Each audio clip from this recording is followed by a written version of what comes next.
for coming up here and sitting here in a space where we're not supposed to be and having these conversations.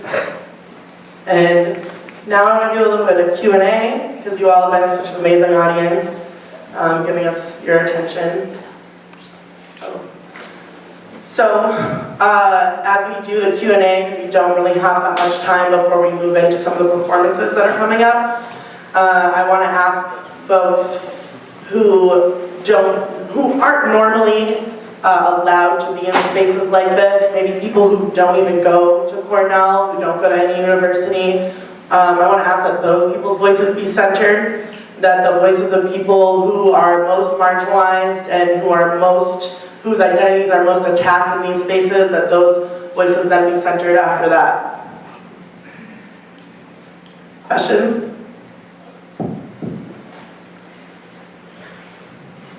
I can just say it. Yeah, I'm just curious how, there's a lot of great points here, and thanks for everybody for presenting. I think I met Amanda in Arizona not too long ago, big mountain area. Hey, how are you doing? Yeah, Oh, yeah, hey.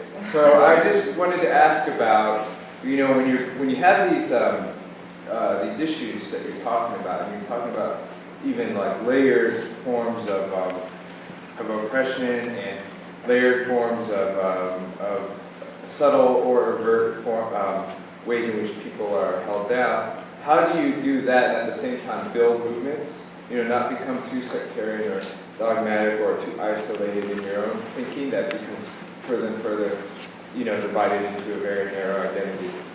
You see what I mean? Thank you, Andrew.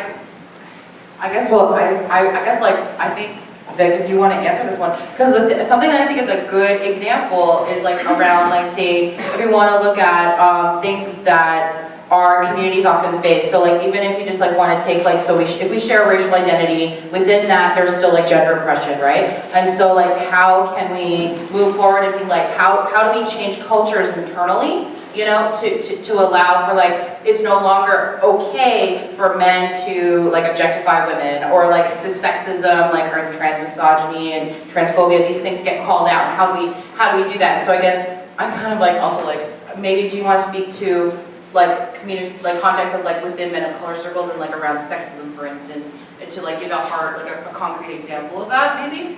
Is that?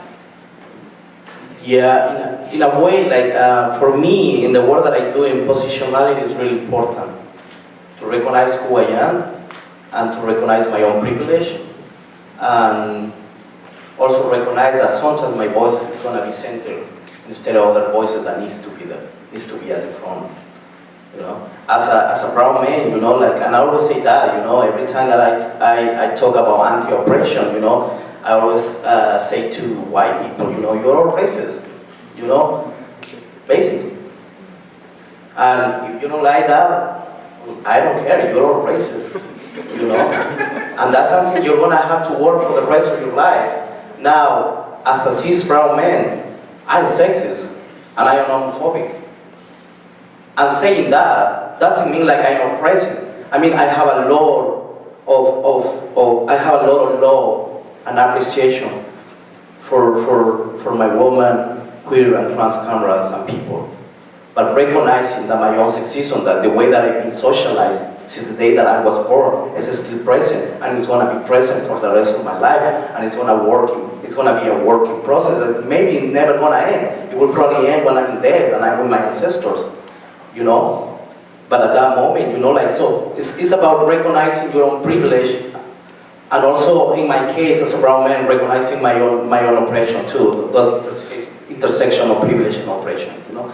So I don't think in the case to be too sectarian, you know, we're talking about being sectarian or being too close-minded. I don't think when in the issue of oppression and privilege you can be sectarian. There is no like a middle ground, or you are in this side or you are in the other side, you know. So I don't know, that answer you the question, you know, like Yeah, and again, you know, like I'm not saying like the groups that I work are completely like indigenous groups or people of color groups, you know. I work with a lot of white people, you know, also at the same time, you know. But those white people that are also called my cameras, you know, like it's people like, if they're gonna work with me, they should get it already, you know. I'm not here to educate you or to teach you or to hold your hand and saying like, we're gonna work this part together, you know, because I already have so many shit in my life that I need to like fix, that it would be like a major task even, like I'm trying to fix your life, I'm trying to fix my own life, you know. So, yeah, I don't know, you know, so in that aspect, you know, like I said before, you know, like we all need to like fight our own racism, our own sexism, our own homophobia, our own like history of colonization, you know, and how we're doing that, decolonizing ourselves, you know, like getting rid from racism, sexism, homophobia, transphobia, whatever you want to call it. But in that process, you know, for me the most important part of that, you're doing that in your personal life, well, good for you, but doesn't speak for me. That's not even important. For other communities under attack, that's not even important. What is important is like, what are you doing with that process, you know, and the kind of work that you're doing, you know. Thank you. Back to the audience.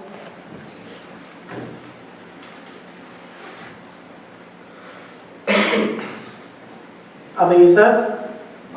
So I guess this is sort of in response to something Amanda said earlier. You made a comment, something like a shout out to those of us who are able to make it out here today.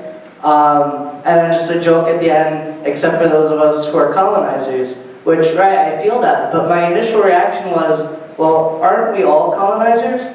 Like, even those of us who are colonized, right, which I absolutely consider myself a colonized person, but the way I see my colonization as working is, in fact, like the process of transforming me into the colonizer myself. So as being an American citizen, for all of us who are here American citizens, as a student at Cornell University, as a man, so I guess my question is, so dealing with being both the colonizer and the colonized, how do you, one, deal with that guilt of being the colonizer?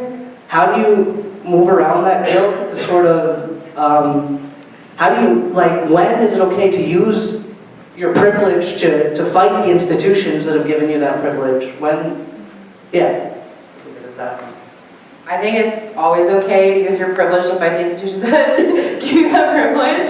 I mean, insofar of like negotiating access, because eventually they might just like not let you back. So that's real. I think that's a really important thing that you brought up, you know? And this is a conversation that like Victor and I have had a lot, you know?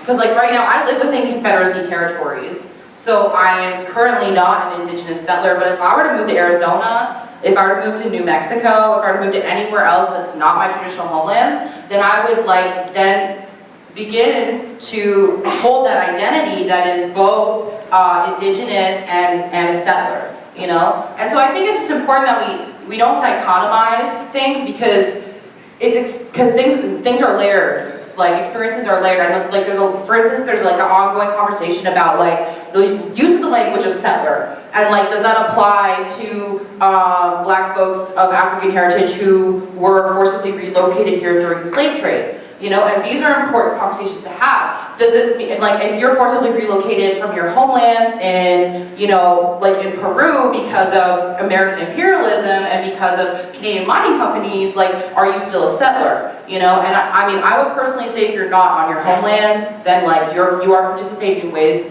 you know, around settlement of other people's territories. But that doesn't mean, you know, and also I guess in that moment too, it's like, I feel like those who are the colonizers on this territory, like, who truly are, like, whose descendants torched my longhouses, they know who they are, you know, in this room, you know, and I think, like, that guilt's not productive, guilt's not helpful, you know. What is important is restorative action and accountability. So the question becomes, what are your relationships with the peoples whose territories you're on?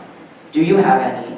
You know? And like, when we look at a context of Cayuga Nation, they don't have a res, you know? I mean, I think a cool project, maybe, I mean, actually I'm not gonna suggest that, but, you know, those signs, but people know. If you know, you know. But, you know, like, they don't have a res, and it's, like, not super easy, and, like, what does it mean to, like, reach out to people? Because you're like, oh, I went to a panel, and someone said, like, to be a better settler, I should talk to Native people. You know, like, there's layers to unpack, you know? And so, I think one thing that's really important that can never hurt is truth-telling. You know, and being really aware of the fact that, like, you are on stolen and occupied territory, you know, and also being able to, like, tie, like, because I know that you're involved in, like, BDS stuff here on campus, you know, and being able to tie, like, apartheid, and be able to tie genocide, and to, like, see that there are intersections, and I just really think it's important that we don't, like, establish, like, an extreme binary when you can be indigenous and you can be a settler all at one time. You can be colonized and you can be in a position of invader at the same time. And like that's because of global colonization and because of globalizations and like capitalism, you know, so and colonialism, you know, it's because of those factors. So I think it's just really important to acknowledge that it's a layered conversation, there is nuance,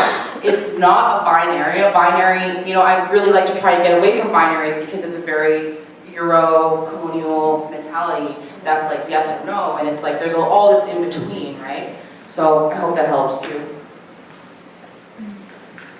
If anyone else wants to jump on that? Just quickly, just thinking about, right, what does it mean to acquire privileges and at the same time dismantle, you know, forms of oppression. So I think one thing about using our privileges, you know, whether we acknowledge it or not, but here, for instance, I think this is an example of how we're trying to be creative, right, in using the space, you know, that usually isn't used in this particular way, right? So I think this is one example about how to really try to push ourselves and find ways to be creative with the various forms of privileges, resources, or whatnot that we can access with the networks that we have with the people that, you know, we work with and whatnot, because I think that's something to think about.